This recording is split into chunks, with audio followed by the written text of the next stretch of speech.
네, 성도님들 평안하셨습니까? 좀 힘이 없으시네요. 불편하셨습니까? 네, 평안하셨죠? 네, 오늘 이 귀한 안식일을 맞이하게 해주신 우리 주님께 감사를 드립니다.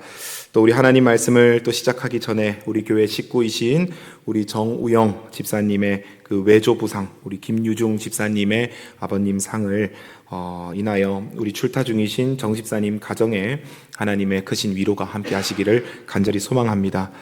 오늘 또 우리 이영미 집사님은 어머니의 그 치매 증상이 심하셔서 또 형제간에 함께 부모님을 모시고 하시기 위하여 또 서울로 지금 출타하시고 여러 식구들이 오늘 또 저녁 예배에 출타를 좀 하셨습니다.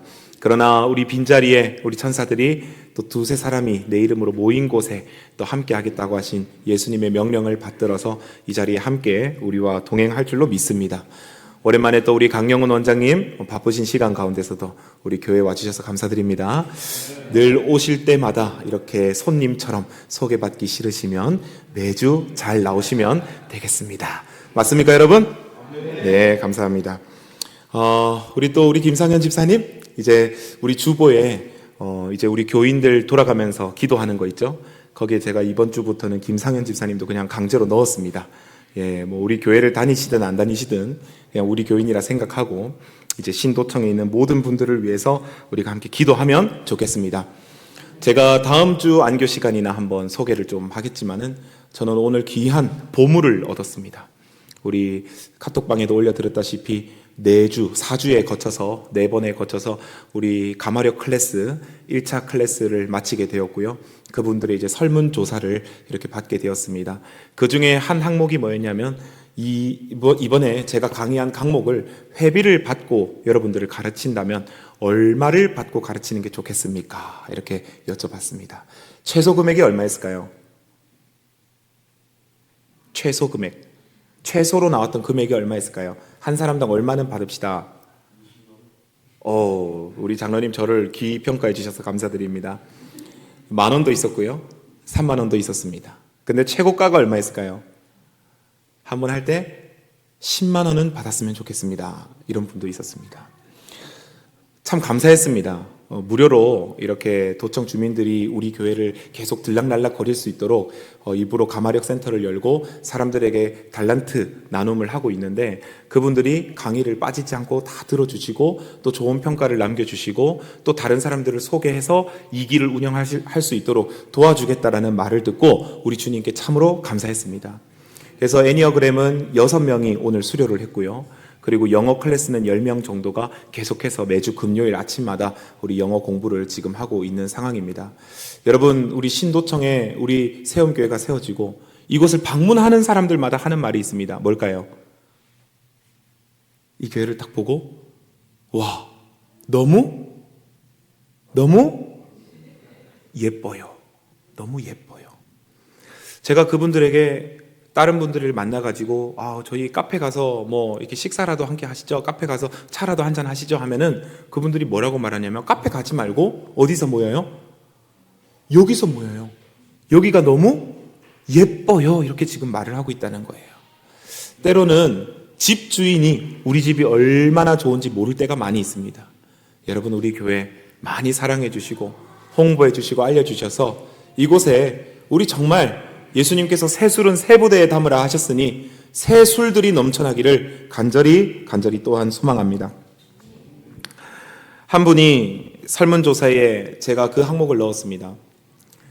우리 세움 군 네이버 센터에서 어떤 강목을 좀 추가해서 지역 주민들과 나눴으면 좋겠습니까? 거기에 한 분이 이렇게 적었습니다. 성경 연구 모임. 여러분 아멘이십니까? 그분이 지금은 토요일에 일을 하고 계시지만 언젠가 주님의 복음 아래 놓여지리라고 믿습니다. 그분들이 다 무교십니다. 무교. 종교란 자신의 종교가 무엇입니까? 이렇게 물어보면 무교.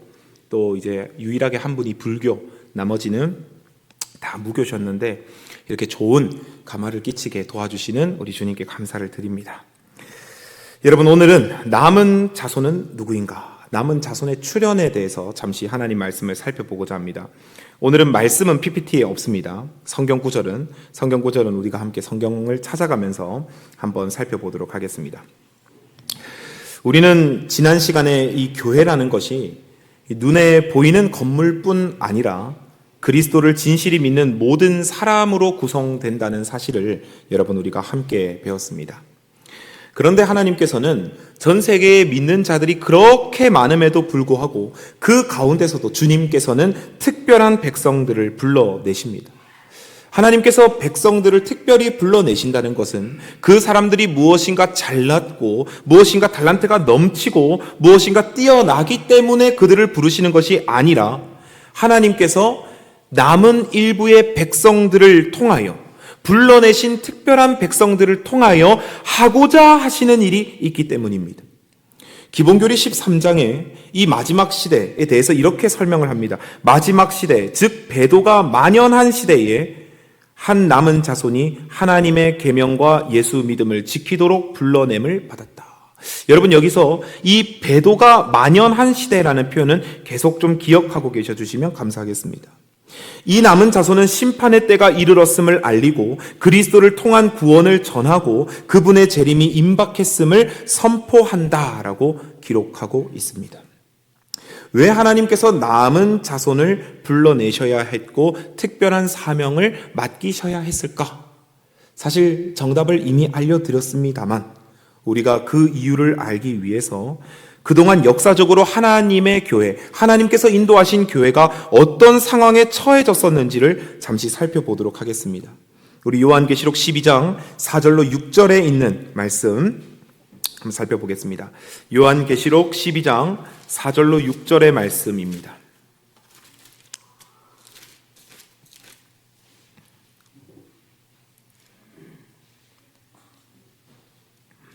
신약성경 411페이지 요한계시록은 다 찾으실 수 있죠. 마지막 책입니다. 신약. 자, 4절부터 6절에 있는 말씀입니다. 한번 천천히 같이 한번 읽어보도록 하겠습니다. 그 꼬리가 하늘별 3분의 1을 끌어다가 땅에 던지더라. 용이 해산하려는 여자 앞에서 그가 해산하면 그 아이를 삼키고자 하더니 여자가 아들을 낳으니 이는 장차 철장으로 만국을 다스릴 남자라. 그 아이를 하나님 앞과 그 보좌 앞으로 올려가더라. 그 여자가 광야로 도망하매 거기서 1260일 동안 저를 양육하기 위하여 하나님의 예비하신 곳이 있더라. 아멘. 여러분 사탄은 우리가 잘 알다시피 하늘에서 반역을 일으켰습니다. 그리고는 하나님께 충성하던 천사 3분의 1을 유혹하여서 이 땅으로 내어 쫓기었습니다. 그리고 사탄은 이 지상의 백성들을 구하시기 위해 일하시고자 하시는 그 하나님의 모든 구속의 계획들을 무너뜨리고자 준비하였습니다. 우리가 알다시피 성서 예언에서 여자는 하나님의 교회를 상징합니다. 그리고 음녀는 타락한 교회를 상징합니다. 옛뱀 곧 마귀라고도 하고 사탄이라고도 하는 이 큰 용은 이 성경 구절, 우리가 읽은 그 말씀에 나오는 남자, 바로 오랫동안 고대하던 메시아이신 예수 그리스도를 삼켜버리려고, 먹으려고, 죽이려고 기다리고 있었습니다. 여러분 우리가 잘 알다시피 이 사탄이 이스라엘에서 태어나실 예수 그리스도를 없애기 위하여 사용한 도구가 로마 제국입니다. 로마 제국을 통하여 이스라엘을 통치하고 하나님의 그 예언이 이루어지지 못하도록 노력하였습니다. 그러나 우리가 잘 또 알다시피 성경을 읽어보면 그 어떤 인간의 계획도, 그 어떤 사탄 마귀의 계획도 구속의 계획, 하나님의 계획, 예수 그리스도의 능력에 손상을 줄 수 없었다는 것을 알고 있습니다. 예수님은 십자가에서 사탄을 꺾으셨죠. 그래서 예수님은 요한복음 12장 31절에 이렇게 말씀하셨습니다. 이제 이 세상의 심판이 이르렀으니 이 세상 임금이 무엇하리라? 쫓겨나리라 이렇게 말씀하셨습니다. 이 세상의 심판이 이르렀으니 이 세상 임금이 쫓겨나리라. 요한계시록은 승리하신 예수님의 모습을 생각하며 우리 또 이렇게 기록합니다. 우리 요한계시록 표 있으시죠? 계시록 12장 10절로 12절 말씀 같이 한번 보겠습니다. 10절로 12절입니다. 제가 읽겠습니다. 내가 또 들으니 하늘에 큰 음성이 있어 가로되 이제 우리 하나님의 구원과 능력과 나라와 또 그의 그리스도의 권세가 이루었으니 우리 형제들을 참소하던 자, 곧 우리 하나님 앞에서 밤낮 참소하던 자가 쫓겨났고. 여러분, 이 사탄이 쫓겨나는데 어디서 쫓겨나냐면 하나님 앞에서 쫓겨납니다. 다시 말하면 하늘 왕국에서 쫓겨납니다. 그리고 11절입니다. 또 여러 형제가 어린 양의 피와 자기의 증거하는 말을 인하여 저를 이기었으니 그들은 죽기까지 자기 생명을 아끼지 아니하였도다. 12절입니다. 함께 읽어보겠습니다. 시작. 그러므로 하늘과 그 가운데 거하는 자들은 즐거워하라. 자, 여기까지요. 그러므로 하늘과 그 가운데 거하는 자들, 이제 천사들은 더 이상 괴로워할 필요가 없습니다. 그런데 이 계시록의 말씀이 무엇이라고 말을 하냐면, 그러나 땅과 바다는 화 있을진저 이는 마귀가 자기의 때가 얼마 못된 줄을 알므로 크게 분내어 너희에게 내려갔음이니라고 말씀하고 있습니다. 여러분, 십자가에서 패배한 사탄은 더 이상 하나님 앞에 설 자리가 없었습니다. 하늘나라에 가서 욥에게 그리하였듯이 하나님 저 사람 좀 보십시오 할 수가 이제 더 이상 없었습니다. 십자가로 하늘나라에 사탄은 더 이상 들어갈 수 없게 되었습니다. 그런데 12절에 무엇이라고 말을 하냐면 땅과 바다는 화 있을진저, 하늘은 평안한데 땅과 바다는 긴장해야 된다고 말씀하고 있습니다. 왜냐하면 마귀가 자기의 때가 얼마 못된 줄을 알고 이 땅으로 내려와 어떻게 합니까? 크게 분내어 너희에게 내려가서 괴롭힐 것이기 때문입니다.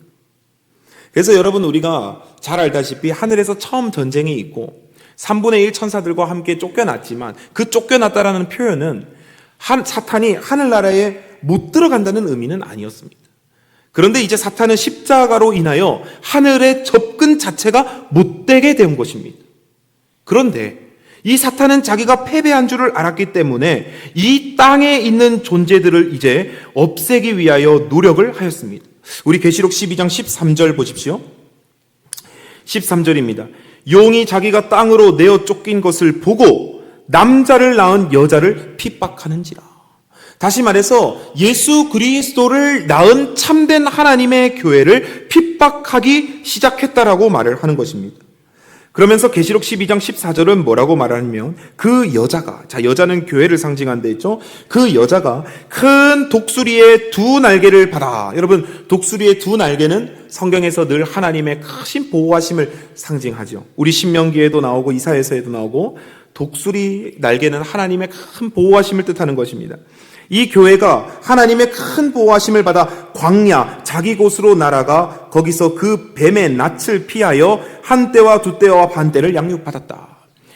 여러분, 이스라엘 백성들은 출애굽하여 광야에서 하나님의 보호 속에 있었습니다. 그 광야는 불기둥과 구름 기둥이 지켜주는 하나님의 안식처였습니다. 우리 눈에는 아무것도 없어 보이고 지쳐 보이고 황무해 보이지만 하나님이 함께 계실 때 그 광야는 진정한 안식처가 되는 것입니다. 그 하나님의 교회가 하나님의 보호하심으로 광야에 들어가서 보호함을 입었는데 언제까지 보호함을 입는가? 14절 맨 끝절에 뭐라고 되어 있습니까? 한 때와 두 때와 반 때를 양육받았다라고 설명하고 있는 것입니다. 여러분, 우리가 각시대 대쟁투를 읽어보면 이 1260일은 다니엘서 연구를 하도 여러분 많이 하셔서 다 아시리라고 생각을 합니다. 사탄의 수많은 핍박 속에서, 엄청난 핍박 속에서 하나님께서 와일den스인들을 지키시고 그들을 산속으로 동굴 속으로 숨기셔서 하나님의 진리를 지키신 것을 여러분들은 잘 알고 계실 것입니다. 이러한 광야의 경험이 끝난 후 그리스도의 임박한 재림의 징조인 마태복음 24장의 내용들이 하나씩 성취되기 시작했습니다. 그리고 기본교리 13장을 읽어보면 그 다음 순서에 무엇이 출현하냐면 하나님의 참된 남은 백성들이 출현한다라고 기록을 합니다. 우리 계시록 12장 17절 말씀 같이 한번 봅시다. 계시록 12장 17절 말씀. 우리가 이 17절 이전에 16절을 보면 이 땅이 나오는데 이 땅이 우리가 미국이죠. 우리가 예언 연구를 했을 때. 그래서 이 구절이 쭉 엄청난 몇 줄밖에 안 되지만 이게 이 엄청난 1300년, 1400년 되는 역사를 이 구절들이 지금 다루고 함축하고 있는 것입니다. 그리고 그 다음에 17절 말씀입니다. 같이 한번 읽어보겠습니다. 시작. 용이 여자에게 분노하여 돌아가서 그 여자의 남은 자손 곧 하나님의 계명을 지키며 예수의 증거를 가진 자들로 더불어 싸우려고 바다 모래 위에 섰더라. 아멘. 여러분, 남은 자손을 향한, 늘 하나님의 백성은 남은 자손이 있었습니다. 우리는 마지막 시대에 남은 자손이 있는 거라고 생각을 하지만요, 하나님께서는 사실 늘 남은 자손과 함께 하셨습니다. 하나님을 믿는다고 하지만 다 하나님을 똑같이 믿는 게 아니었습니다. 하나님의 말씀에 순종하는 자들이 있었습니다. 여러분, 여리고 성을 쳐들어갔을 때 이스라엘의 모습을 보십시오. 그 중에서 그 성에서 구원받은 사람이 누가 있었습니까? 여리고 성에서 누가 있었습니까? 라합이 있었습니다. 라합은 남은 자손일까요? 라합은 남은 자손이죠. 왜 남은 자손입니까? 다 하나님의 능력을 알면서도 하나님을 믿지 않고 떠나고 믿는다 하지만 실현하지 않았습니다. 그러나 라합은 끝까지 뭐 했습니까? 이스라엘 백성들의 정탐꾼의 그들을 만났을 때 그들을 숨겨주고 하나님 놀라우심을 고백하고 나를 살려달라고 고백하고 구원을 얻었습니다. 여러분, 그것뿐만이 아닙니다. 모든 성경의 역사를 보면 하나님께서는 늘 남은 자손을 가지고 살아셨습니다. 늘 사탄은 그리고 그 남은 자손들을 괴롭혀 왔습니다. 오늘 마지막 시대에 하나님의 말씀과 계명에 순종하는 무리를 사탄 마귀는 싸우려고 서서 대적할 것입니다. 그렇다면 우리가 아까 읽었던 이 계시록 12장 말씀에서 이 1260년 동안 사탄 마귀가 어떤 방식으로 교회를 박해했을까? 그것을 우리가 잠시 살펴보고 오늘 이 마지막 시대를 배도가 만연한 시대라고 했는데 오늘날 우리 교회는 그럼 그런 사탄의 공격, 그 당시 1260년 동안 교회를 괴롭혔던 그 사탄의 공격에 우리도 지금 빠져있지는 않는지 잠시 살펴보고자 하는 것입니다. 제가 군대에서 배운 것 중 하나가 있습니다. 제가 이것으로 군대 휴가를 참 많이 다녔습니다. 외부의 적보다 내부의 적이 더 위험하다라고 주장하며 종북 세력을 조심해야 한다는 정신교육 내용이었습니다. 제가 이 종북 세력에 대한 발표대회란 대회는 다 나가가지고 연대대회 휴가, 사단대회 휴가 아무튼 대회란 대회는 다 나가가지고 많이 얻었습니다. 그런데 왜 종북 세력이 무서운가? 정신교육에서 배울 때 보면은 외부에서 일어나는 적의 움직임은 금방 알아차릴지 모르지만 내부에서 움직이는 적은 누룩이 발효되듯이 천천히 전체를 갉아먹고 잡아먹기 때문에 우리가 더 위험하고 조심해야 된다는 것입니다. 그래서 여러분 2000년 전에 예수님께서도 당신의 교회에 대해서 다음과 같은 경고를 하셨습니다. 우리가 말씀 또 한번 찾아보겠습니다. 우리 마태복음 24장 말씀 한번 펴봅시다. 마태복음 24장 마태복음 24장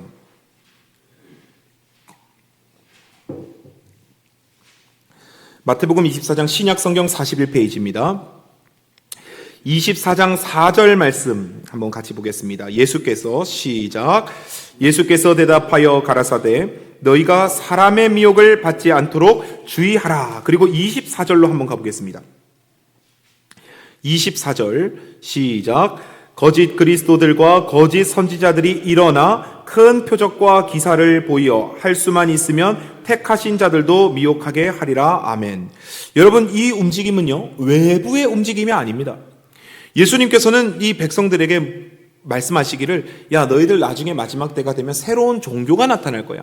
그게 나를 믿는 종교랑 참 비할 때에 참 경쟁력이 있어. 근데 그런 거에 넘어가지 마. 이렇게 말씀하시지 않았습니다. 예수님께서는 뭘 조심하라 했냐면 너희 안에서 일어날 이러한 표징들, 미혹들, 거짓 교리들, 그리고 내가 그리스도라 하는 것, 내가 선지자라, 내가 능력자라 하는 것, 이런 것들을 조심하라고 말씀하셨습니다. 사도 바울도 무엇이라고 말씀하셨는가? 사도행전 우리 20장 말씀 봅시다. 사도행전 20장. 제가 이 고별 설교로 주로 하던 말씀인데요. 사도행전 20장 우리 29절 말씀입니다. 사도행전 20장 29절에 무엇이라 기록을 하냐면 내가 떠난 후에 흉악한 이리가 너희에게 들어와서 그 양떼를 아끼지 아니하며 또한 너희 중에서도 제자를 끌어 자기를 쫓게 하려고 어그러진 말을 하는 사람들이 일어날 줄을 내가 아노니 하면서 사도 바울이 쭉쭉쭉쭉쭉 하나님 말씀만에 너희가 굳게 서야 된다. 너희가 절대로 사람의 말에 어그러지면 안 된다. 흔들리면 안 된다. 이런 것들을 계속해서 말을 하고 있습니다. 여러분, 다시 말해서 예수님도 사도 바울도 예수님의 재림 전에 무엇이 일어날 것이냐? 교회에서 배도가 일어날 것이다. 꼬임이 일어날 것이다. 사람의 미혹이 일어날 것이라고 분명하게 말씀하셨다는 것입니다. 그럼 그 배도의 내용이 무엇인가? 우리 데살로니가 후서 말씀을 좀 살펴보겠습니다. 데살로니가 후서 2장 3절로 4절 말씀. 데살로니가 후서 2장 3절로 4절 말씀. 신약성경 335페이지입니다. 2장 3절입니다. 누가 아무렇게 하여도 너희가 미혹하지 말라.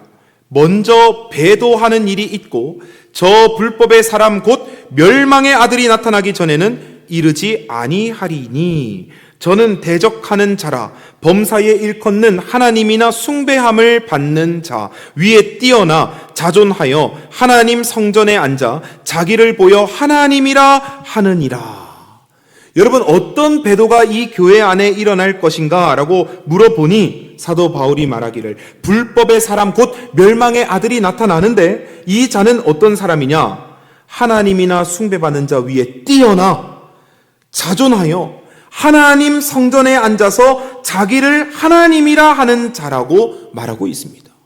그 일이 교회 안에 일어날 것이라고 사도 바울이 기록하고 있는 것입니다. 여러분, 우리는 이 존재가 어떤 존재인지 되게 예언 공부를 하셨기 때문에 잘 아실 것입니다. 그런데 우리가 중요한 것은 왜 이런 배도가 일어났는가입니다. 왜 이런 배도가 일어났는가? 로마 교황이 나는 배도의 아들이다 하고 일어난 게 아니에요. 교회에서 일어났다라는 것입니다. 뭐 때문에 이런 교회에서 이런 일들이 일어나냐는 것입니다. 그것을 우리가 알아야 된다는 것입니다. 그 해답이 성경에 있을까요?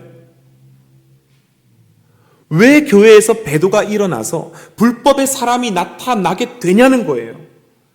그게 그냥 진짜 사단이 막 꼬드겨가지고 어느 날 우리 꿈속에 나와서 자, 이제부터 너는 교황이 돼야 돼. 너는 배도의 자식이 돼야 돼. 알겠지? 동의하지? 사인해. 그래. 가톨릭 성립. 이렇게 하는 게 아니라는 거예요. 어쩌다가 무시무시한 그런 괴물이 됐을까? 왜 그렇게 됐을까? 이겁니다. 그 응답이 하나님께서 성경을 통하여 우리에게 답을 주십니다. 우리 계시록 2장 4절 말씀, 우리 화면을 보시고 함께 같이 읽어보겠습니다. 시작. 그러나 너를 책망할 것이 있나니 너의 처음 사랑을 뭐 했느니라? 버렸느니라. 여러분, 이 기별은 에베소 교회에 보내는 편지에 나오는 내용입니다. 하나님의 첫 교회에 하나님이 어떤 메시지를 주시냐면 너희가 무엇을 떠났다? 첫사랑을 떠났다라고 말을 합니다. 처음 사랑을 버리면 여러분 어떤 일이 벌어질까요? 하인 여사는 이렇게 증언합니다. 교회가 하나님과 함께 일하지 않으면 처음 사랑을 잃어버린다. 여러분, 누가 함께 일하지 않으면요? 교회가 하나님과 함께 일하지 않으면 처음 사랑을 잃어버린다. 오늘날 하나님의 백성이라는 사람 중에 참으로 많은 사람이 하나님을 최고로 사랑하고 이웃을 자기 몸처럼 사랑하지 않는다. 여러분, 또 증언의 말씀에 뭐라고 말합니까? 같이 이건 읽어보겠습니다. 시작. 처음 사랑을 버린다는 것은 영적 타락이다. 이렇게 해서 많은 사람이 타락하였다. 우리나라에 있는 모든 교회에 회개와 자복과 재헌신이 필요하다라고 말씀하였습니다. 여러분, 초기 교회가 어떤 교회입니까? 모든 것들을 통용하고 서로 나누고 오직 하나님 말씀에 목숨을 걸었던 그 뜨거움, 하나님을 향한 그 순결한 사랑, 헌신과 자복과 회개가 여러분 교회에서 모습을 감춰버렸습니다. 그러자 그 교회, 초기 교회에 어떤 일들이 벌어지는가? 사도 바울이 그 밤새 눈물로 지새워 읽어놓은 그 교회에 어떤 모습이 일어나는가? 첫 번째, 행위에 대한 표준이 낮아집니다. 행위에 대해서 표준이 낮아지는 것입니다. 그래도 되고, 저 사람 저래도 되고, 이래도 되고, 표준이 자꾸 낮아집니다. 두 번째, 교리에 대한 순종과 순결성이 점점 없어지기 시작했습니다. 아유, 이렇게 땐 지켜도 되고 저럴 땐 지키면 안 되고. 그 결과 어떻게 되겠습니까, 여러분? 다 사람 마음대로 이건 되고 안 되고 판단을 하다 보니 예배에서 형식주의가 하나님을 향한 내 순수한 단순성의 마음을 대체해버렸습니다. 뭔가 절차는 많고 뭔가 하는 건 많은데 정말 순수하고 뜨겁게 하나님을 사랑하고 봉사하던 그 마음이 교회에서 없어졌다는 것입니다. 그렇게 되니 어떻게 될까요? 교회 간에 연합하는 모든 결속이 상실되었습니다. 그러니 어떻게 될까요? 교회가 또 계속 꼬리를 뭅니다. 지도자들을 선택하는 일에 있어서 영성과 뜨거움과 순수함이 주제가 되는 것이 아니라 지도자의 인기와 권세가 여러분 교회에 중시되기 시작했습니다. 그러자 여러분 그 단에 서는 지도자들이 어떻게 되었습니까? 교회를 섬기는 대신 다스리는 대상으로만 생각하고 개인과 하나님 사이에 우리가 잘 아는 사제, 성직자 계급 이런 제도가 생겨나기 시작하는 것입니다. 거룩한 하나님의 교회에 회심하지 않은 자들이 들어와도 전혀 부담을 가지지 않고 수많은 사람이 명목상으로만 예배에 참석합니다. 예배에 앉아서도 사업 얘기를 합니다. 그 결과 이 교회의 모든 교리들과 우상들과 방식들과 의식들과 축제들이 여러분 하나님을 믿는다고 하는 이 교회 안에 무수히 쏟아져 내려왔습니다. 지금도 여러분 유튜브에 들어가면 무서워요. 개신교인들이. 사실 여러분 크리스마스는 이교도의 날입니다. 여러분 부활절은 사실 이교도의 풍습에서 유래된 것입니다 라고 자기들이 소개를 해요. 그러면서 뭐예요? 그러나 우리가 교회 안에서 또 하나의 축제로 기념일로 지킬 수 있는 것입니다. 이렇게 설명을 해요. 얼마나 무서운 시대가 되었습니까? 우리가 잘 알다시피 콘스탄티누스 황제와 이 기독교에 보면은 여러 가지가 많이 나옵니다. AD 313년 로마 콘스탄티누스 황제가 태양신교에서 기독교로 개종합니다. AD 381년 테오도시우스 황제가 기독교를 여러분 국교화시킵니다. 기독교인들을 정치적으로 포용하고 정권을 안정시키기 위하여 이 황제들이 개종을 한 것이지요. 그러자 수많은 태양신교들, 여러분 그렇지 않습니까? 이 로마 황제 주위에 있던 그 수많은 태양신교들이 황제를 따라서 기독교회로 개종합니다. 그래야 자기들 계급을 유지하고 신분 사회를 유지할 것 아닙니까? 그런데 유지를 했더니 자기들은 생전 경험해보지 못한 이 율법주의 계명들이 많은 것입니다. 그러니 불평하고 불만을 취하겠죠. 그래서 태양신교와 기독교회를 혼합한 제3의 종교를 만들 것을 요구합니다. 다빈치 코드라는 책에 보면 영화로도 있지만요. 역사가들은 콘스탄티누스 황제가 태양을 숭배하는 이교도에서 기독교로 개종한 것을 보고 그의 영민함에 감탄하고 있다. 이교도의 상징과 날짜, 여러 종교 의식들을 기독교 전통에 섞어버렸다. 태양신교와 기독교 양쪽 모두에게 받아들여질 수 있는 혼합 종교를 만들어냈다. 이렇게 말을 합니다. 태양신을 섬기던 우상 숭배자들이 교회 안에 들어오자 기독교의 여러분 우상들이 세워지기 시작했습니다. 364년에 안식일을 저주하고 그 신성성을 일요일로 옮겼습니다. 이걸 우리가 라오디게아 종교회의라고 합니다. 375년에 천사와 죽은 성자들을 숭배하기 시작했습니다. 이때 우상을 만들어서 성상을 사용합니다. 431년에 마리아를 신의 어머니로 높이기 시작합니다. 여러분 이 마리아를 이 어머니로 높이기 시작하는 이 에페소스 종교회의 이후에 정해진 이 종교회의가 바로 이 마리아를 원래 여자를 신으로 믿던 그 장소에서 이런 일들이 벌어지기 시작하는 것입니다. 다시 말해서 모든 사람을 정치적으로 품으려 하다 보니까 부산에서는 무슨 신 믿냐? 저희는 낚시를 하고 바다가 있기 때문에 용왕을 믿습니다. 그래? 그럼 용왕 기념일이 언제냐? 언제입니다. 그래, 그러면은 기독교에 뭐랑 갖다 붙이지? 그래, 성령이 용왕이라 해? 이런 식인 거예요. 다 붙이는 거예요, 그냥. 여자 신을 믿는 사람들을 마리아 신의 어머니로 높이기 시작해요. 500년에는 사제들은 이교 제사장들의 본을 따라 복장으로 집전합니다. 본을 따른 복장. 이런 그 가톨릭에 가면 관을 쓰고 있고 보라색, 빨간색, 주황색 여러 가지가 있죠. 그 기독교랑 무슨 상관입니까? 아무 상관이 없어요. 다 이교도에서 온 복장입니다.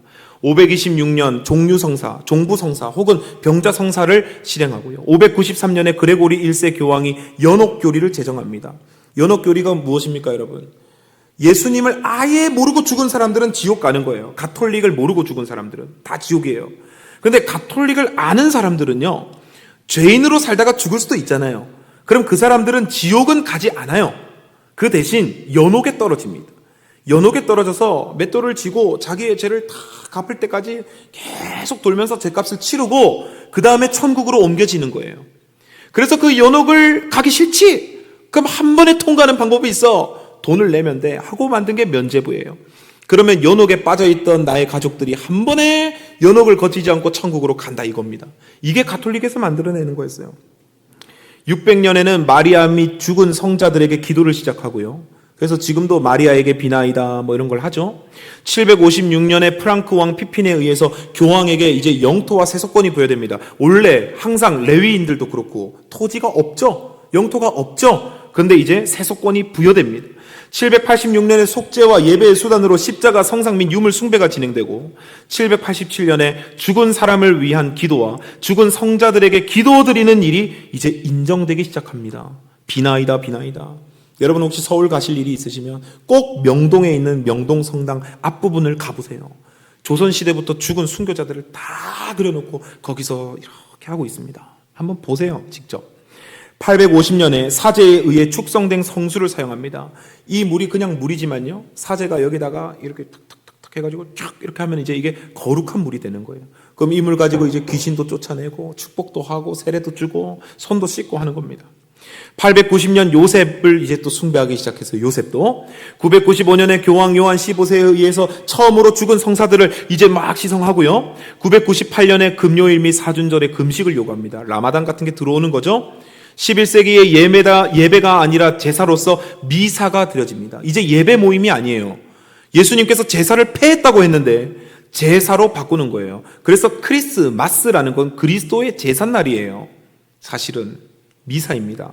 자, 11세기에 그레고리 7세에 의해서 성직자의 독신 제도가 확립되고 12세기는 물에 잠그는 침례 대신 세례로 변경되고 1090년에는 마리아에게 바치는 로사리오 묵주 기도가 고안되고 이제 그때 묵주가 나오는 겁니다.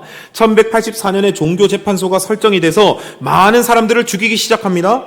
1190년에 면죄부를 판매하기 시작하고요. 1215년에 이제 우리가 드리는 성찬 예식, 이제 가톨릭은 이걸 화채설로 믿어요. 떡과 포도즙을 먹으면 실제적으로 예수님의 살과 피가 된다고 믿어요.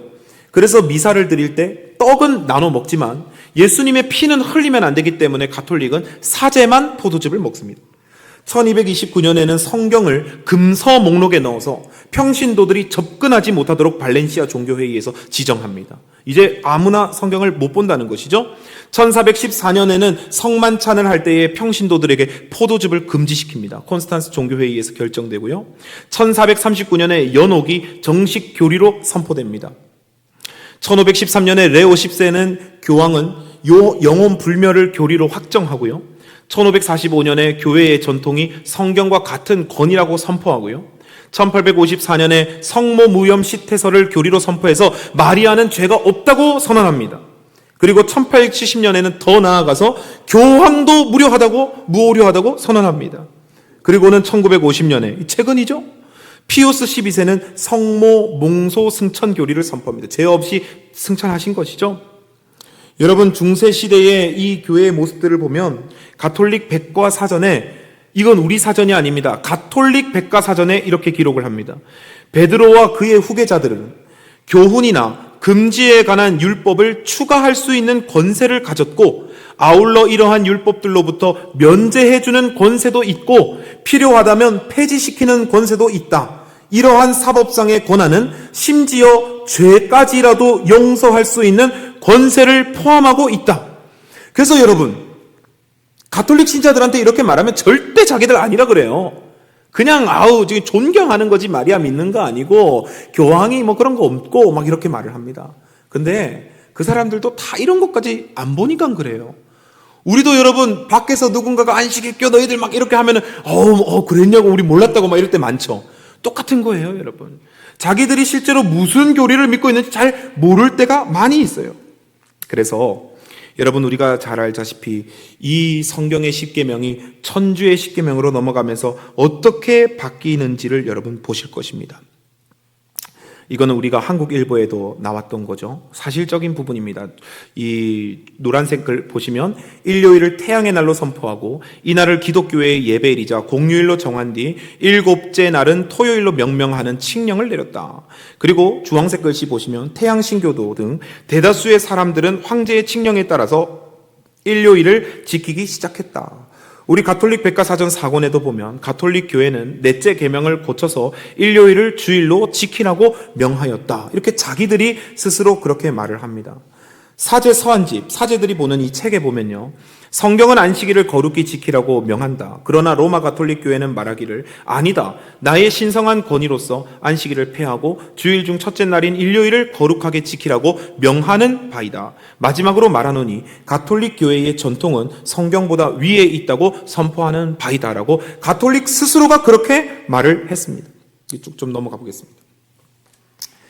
이 같은 여러분 이교주의와 그리스도교 사이의 타협이 결국 무엇을 만들어냈냐면 불법의 사람, 진리와 오류의 혼합체인 거대한 거짓 종교 제도의 형성을 가지고 오게 된 것입니다. 여러분, 우리가 좀 내용을 좀 넘어가겠습니다. 우리가 이 1260년간 이 서기 538년이죠. 가톨릭의 끝까지 반대하던 이 동고트가 이 멸망을 당하면서 그때부터 우리 다니엘서와 이 계시록에 기록되어 있는 1260년간 엄청난 종교 핍박, 중세시대, 암흑기가 유럽에 찾아옵니다. 그러다가 정말 재밌고 신기하게 우리가 1798년에 프랑스 혁명이 일어나면서, 르네상스 혁명이 일어나면서 나폴레옹의 명령을 받은 이 베르티의 장군이 로마로 입성을 하죠. 그리고 바티칸에 있는 이 교황을 딱 잡아가지고 교황의 시대가 끝났다라는 걸 선포합니다. 그리고 이 중세시대의 상징이었던 로마 교황을 아비뇽으로 유배를 시켜서 이 유배 동안에 교황이 죽게 됩니다. 그러면서 이 로마 가톨릭의 힘이 완전히 빠져버리는 것 같은데 계시록을 읽어보면 잠시 힘을 잃은 것 같으나 그 상처가 나음에 다른 사람들 다 어떻게 됩니까? 이상이 따른다라는 모습이 성경에 기록됩니다. 그 시대가 바로 오늘입니다, 여러분. 다시 말하면 하나님께서 그 시대의 왈덴스인들을 빼놓으셔서 진리를 수호하셨던 것처럼 오늘날 이 마지막 배도의 시대, 다시 가톨릭의 힘이 커지는 시대에 하나님은 자신의 진리를 끝까지 잃지 않도록 수호할 하나님의 백성들이 필요하시다는 것입니다. 오늘 우리가 그 남은 교회, 그 남은 자손의 일원이 되기를 여러분 간절히 소망합니다. 그 핍박과 환난 속에서도 살아남은 그 믿음의 일꾼들, 방금 보십시오. 수백 년, 수천 년간의 그 역사 동안 사단이 바꿔놓은 그 악함 속에서도 하나님의 순결함과 진리를 유지해온 그 믿음의 선조들처럼 오늘 우리가 그 대열에 서게 되기를 간절히 소망합니다. 여러분, 사탄이 무력으로 승리할 듯 했지만 결국 하나님은 승리하시고 교회를 지키셨습니다. 오늘 우리가 이것을 통해서 잊지 말아야 할 교훈이 있습니다. 첫 번째로는 하나님께서는 반드시 승리하신다는 사실입니다. 여러분, 하나님은 독수리의 두 날개로 이스라엘 백성들을 출애굽시키셨습니다. 아무것도 먹을 게 없고 희망이 없는 그 광야에서 출애굽기 16장에 보면 하나님이 만나를 주시는 것을 우리가 보게 됩니다. 하나님은 장소나 상황에 따라 달라지시는 분이 아니십니다. 어떤 상황에 우리가 처해 있더라도 한결같이 우리를 지키시고 우리를 보호하시고 우리를 승리로 이끄실 수 있는 분이 우리가 믿는 하나님이라는 사실을 여러분 믿으시기를 바랍니다. 그런 하나님 편에 서서 우리가 승리하게 되기를 간절히 소망합니다. 두 번째로 여러분 잊지 말아야 될 것이 무엇입니까? 사탄은 여러분들을 쉽게 포기하지 않는다는 것입니다. 창세로부터 지금까지 사탄은 자신이 패한 것도 알고 패할 것도 알면서 끊임없이 하나님의 교회를 괴롭힙니다. 하나님의 교회는요, 교단도 되고 이 건물도 되지만 여러분들이 하나님의 교회입니다. 오늘 내가 말씀으로 사단을 이기냐 졌느냐에 따라서 하나님의 교회가 패배했냐 무너졌느냐 승리했냐가 사실 결정되는 것입니다. 왜냐하면 여러분 각자의 승리가 오늘 이 교회의 승리로 연결되기 때문입니다. 사랑하는 우리 성도 여러분, 사탄은 여러분들을 결코 놓아두지 않을 것입니다. 우리가 읽은 이 말씀처럼 끊임없는 유혹과 분열과 끊임없는 배도로 우리의 믿음을 어지럽힐 것입니다. 이럴 때 walden스인들을 생각하면서, 광야 속에 놓여졌던 예수 그리스도를 생각하면서 어떤 핍박과 유혹과 재물이 오더라도 타협하지 말고 진리 수호의 정신을 우리가 가지게 되기를 소망합니다. 마지막으로, 모든 핍박과 문제는 바로 내부에서 시작된다는 것을 여러분 잊지 마십시오. 외부에서 우리를 괴롭히고 욕하고 이단시하고, 사실 그거는 아무 문제가 아닙니다. 몇 트럭을 갖다 줘도 그런 사람들은 우리가 무찔러낼 수 있습니다. 더 우리가 돈독해질 수 있습니다. 그러나 우리가 정말 주의해야 될 한 가지가 무엇이냐면 내부에서의 분열입니다. 사탄 마귀는 그리스도인들을 대할 때 두 가지 방법을 쓴다고 말씀드렸습니다. 하나는 무력을 사용해서 부셔버리는 것이고 죽이는 것이고, 두 번째로는 회유를 통해서 좋은 조건을 제시하고 옷 입히고 축복을 주는 것입니다. 처음에는 여러분 그 경계가 뚜렷해 보일지 모르지만 시간이 지날수록 사탄이 주는 축복과 회유에 익숙해지는 것이 바로 우리 죄인들의 모습입니다. 예수님은 기록되었을 때 사탄아 물러가라고 단호히 선포하셨습니다. 오늘 여러분 그런 믿음이 오늘 이 시간 저와 여러분들에게 있게 되기를 간절히 소망합니다.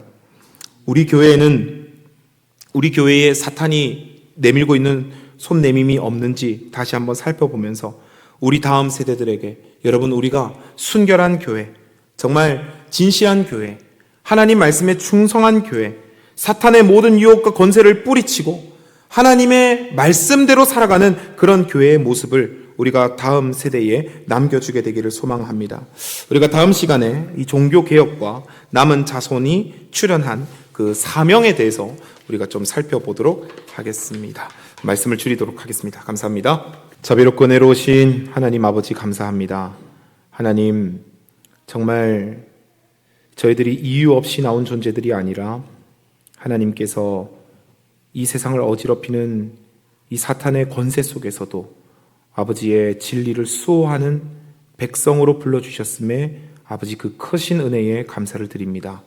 하나님, 저희가 얼마나 큰 주님의 기대와 또 주님의 뜻 가운데서 만들어진 것인지 우리가 묵상하고 명상하며 주님을 위한 삶 살 수 있도록 하나님 도와주시옵소서. 오늘 이 배도가 만연한 시대라고 주님 말씀하셨습니다. 그 가운데서 저희가 우리 교회에, 이 하나님의 교회에 들어왔던 그 배도의 흐름이 우리 교회에도 있지 않는지 아버지 돌이켜보며 우리의 신앙과 우리의 표준이 하나님 말씀 안에서 더욱 높아질 수 있도록 하나님 허락하여 주시옵소서. 그러나 죄인들을 사랑하라는 그 하나님의 말씀을 기억하면서 다른 이들에게는 늘 예수의 마음으로 서로 사랑하고 정말 그들을 우리 주님의 품으로 품을 수 있는 그런 믿음과 용기와 사랑이 저희들에게 있게 하여 주시옵소서. 하나님, 여러 가지 일들로 어려움 당한 우리 성도들의 가정을 지키시고 정말 그들이 어느 곳에 있든지 아버지 정말 그들의 모든 필요와 어려움들을 해결하시고 채워 주시옵소서. 성령께서 그들과 동행하여 주셔서 그들 홀로 고민하는 것이 아니라 하나님의 관심과 하나님의 사랑 속에 그들이 용기 낼 수 있도록 도와주시옵소서. 오늘 우리 성도님들도 발걸음 지켜주셔서 돌아가는 발걸음 천사들과 즐겁게 교제하며 돌아갈 수 있도록 인도하여 주옵시기를 우리를 지극히 사랑하시는 예수님 이름으로 기도드립니다. 아멘.